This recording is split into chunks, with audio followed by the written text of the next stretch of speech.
اعوذ باللہ من الشیطان الرجیم بسم اللہ الرحمن الرحیم۔ عزیز طلباء السلام علیکم ورحمۃ اللہ وبرکاتہ۔ آج ہم الدرس الثالث الف سورۃ الانفال کی آیات 59 تا 64 کا ترجمہ پڑھیں گے، تو چلیں شروع کرتے ہیں۔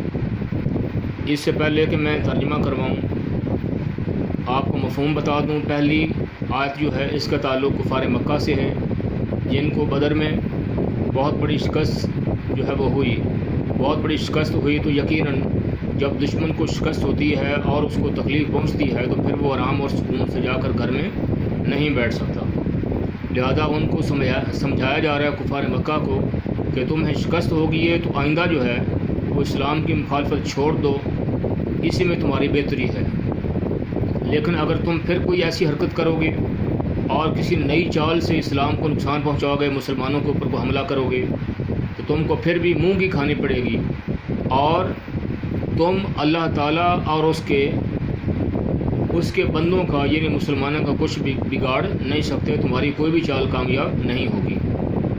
اس کے بعد والی آیت جو ہے اس کے اندر بہت بڑی مشہور آیت مبارکہ ہے، اور آج جتنی بھی اسلامی دنیا ہے اور خاص طور پر پاکستان، اس کی جو فارن پالیسی ہے وہ یقیناً اسپیشلی جو فوج کے بارے میں ہے وہ اسی آیت کے ضمن میں ہے، جس میں اللہ تعالیٰ نے فرمایا ہے کہ اے مسلمانوں، ہر وقت اپنی طاقت جمع کرو، اپنی تعداد کو بڑھاؤ، اور ہر لحاظ سے دشمن کا مقابلہ کرنے کے لیے ہر وقت تیار رہو، تاکہ دشمن کو تمہارے اوپر حملہ کرنے کی ضرورت ہی نہ ہو۔ ٹھیک ہے، اور اس سلسلے میں تم جو کچھ بھی خرچ کرو گے تو اس کا ثواب تم کو پورا دیا جائے گا، تمہارا ذرا نقصان نہیں کیا جائے گا۔ تو آج جو اسلامی ممالک کی فوج ہے، خصوصاً پاکستان کی، تو یقیناً اسی آیت کے حکم کے مطابق اس کو تیار کیا گیا ہے، اور جو ہر وقت اور ہر آئے دن جو ہے وہ نیا اسلحہ سامنے آتا رہتا ہے، اور یہ جدید اسلحہ جیسے ایٹم بم ہے، میزائل اور جدید ٹیکنالوجی اور لڑاکا طیارے اور بختر بند گاڑیاں اور ٹینک، یہ ساری طاقت جو مسلمان اور خصوصاً پاکستان جو تیاری کر رہا ہے، تو وہ اسی آیت کے حکم پر عمل کرتے ہوئے تیاری کر رہا ہے۔ اس کے بعد جو ہے وہ اللہ تعالیٰ نے فرمایا ہے مزید کہ اگر کافر صلح کے لیے مائل ہوں تو تم بھی مائل ہو جو صلح کر لو، اور خواہ مخواہ ان سے لڑائی نہیں کرنی۔ تو یہ تھوڑا سا مفہوم تھا جو میں نے آپ کے سامنے عرض کر دیا۔ اب ترجمے کی طرف آتے ہیں، تو چلیں شروع کرتے ہیں۔ بسم اللہ الرحمن الرحیم، دھیان سے سنیے۔ وَلَا يَحْسَبَنَّ الَّذِينَ كَفَرُوا، اور کافر یہ خیال نہ کریں، سبقوا کہ وہ بھاگ نکلے ہیں میدان بدر چھوڑ کے، اور آئندہ اگر کوئی نئی چال چل کے آئیں گے، إِنَّهُمْ لَا يُعْجِزُونَ، وہ اپنی چالوں سے ہم کو ہرگز عاجز نہیں کر سکتے، ہمیں ہرگز شکست نہیں دے سکتے۔ وَأَعِدُّوا لَهُمْ، اس کا ترجمہ جو ہے وہ آگے چلا گیا اگلی لائن میں جو میں نے انڈر لائن کر دیا ہے۔ وَأَعِدُّوا لَهُمْ، اور ان کے مقابلے کے لیے مستعد رہو، تیار رہو۔ مَا اسْتَطَعْتُم مِّن قُوَّةٍ، جہاں تک ہو سکے فوج کی جمعیت کے زور سے، وَمِن رِّبَاطِ الْخَيْلِ، اور گھوڑوں کے تیار رکھنے سے۔ پرانے زمانے میں چونکہ جنگ میں گھوڑے استعمال ہوتے تھے، اس لیے یہاں پہ گھوڑوں کا ذکر کیا گیا ہے، لیکن آج کے زمانے کے مطابق اس سے مراد جدید اسلحہ ہے، جیسے ایٹم بم ہے یا میزائل وغیرہ یعنی کہ ہیں، اور جدید اسلحہ مراد ہے۔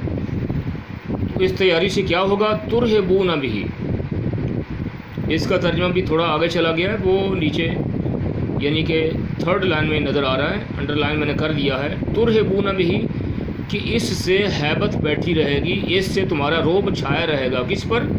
عدو اللہ، خدا کے دشمنوں پر، وعدوکم، اور تمہارے دشمنوں پر، وآخرین من دونہم، اور ان کے سوا اور لوگوں پر، لا تعلمونہم، جن کو تم نہیں جانتے، اللہ یعلمہم، اور خدا جانتا ہے، ان سب پر تمہاری ہیبت بیٹھی رہے گی، چھائے رہے گی۔ وما تنفقوا من شیء فی سبیل اللہ، اور تم جو کچھ بھی راہ خدا میں خرچ کرو گے، یوفی الیکم، اس کا ثواب تم کو پورا دیا جائے گا، وانتم لا تظلمون، اور تمہارا ذرا نقصان نہیں کیا جائے گا۔ وَإِن جَنَحُوا لِلسَّلْمِ، اور اگر یہ کافر لوگ صلح کی طرف مائل ہوں، تم سے صلح کرنا چاہیں، فَاجْنَحْ لَهَا، تو تم بھی مائل ہو جاؤ اس کی طرف، تم بھی صلح کر لو۔ وَتَوَکَّلْ عَلَى اللَّهِ، اور خدا پر بھروسہ رکھو ہر حال میں، انہ هو السمیع العلیم، کچھ شک نہیں کہ وہ سب کچھ سنتا اور جانتا ہے۔ وَإِن يُرِيدُوا أَن يَخْدَعُوكَ وَإِن يُرِيدُوا، اور اگر یہ چاہیں یعنی اگر کافر چاہیں أَن يَخْدَعُوكَ کہ تم کو فریب دیں، یعنی تم سے صلح کر لیں اور پھر نقصان پہنچانے کی کوشش کریں، تو پھر بھی تمہیں گھبرانا نہیں ہے۔ فَإِنَّ حَسْبَكَ اللَّهُ، خدا تمہیں کفایت کرے گا، خدا کی مدد تمہارے لیے کافی ہے۔ وَالَّذِي أَيَّدَكَ بِنَصْرِهِ وَبِالْمُؤْمِنِينَ، وہی تو ہے جس نے تم کو اپنی مدد سے اور مسلمانوں کی جمعیت سے تقویت بخشی۔ اے محبوب صلی اللہ علیہ وسلم، وہی تو ہے جس نے تم کو اپنی مدد سے اور مسلمانوں کی جمعیت سے، مسلمانوں کی طاقت سے، مسلمانوں کی جماعت سے تمہیں تقویت بخشی، تمہیں طاقت بخشی۔ وَأَلَّفَ بَيْنَ قُلُوبِهِمْ، اور ان کے دلوں میں الفت پیدا کر دی۔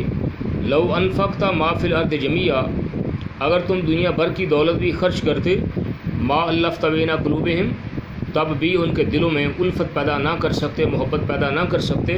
وَلَٰكِنَّ اللَّهَ أَلَّفَ بَيْنَهُمْ، مگر خدا ہی نے ان میں الفت ڈال دی، محبت ڈال دی۔ إِنَّهُ عزیز حکیم، بے شک وہ غالب حکمت والا ہے۔ یہاں پہ عزیز کا ترجمہ زبردست لکھا ہے، اس کو آپ چینج کریں اور ترجمہ یہ کریں، بے شک وہ غالب اور حکمت والا ہے۔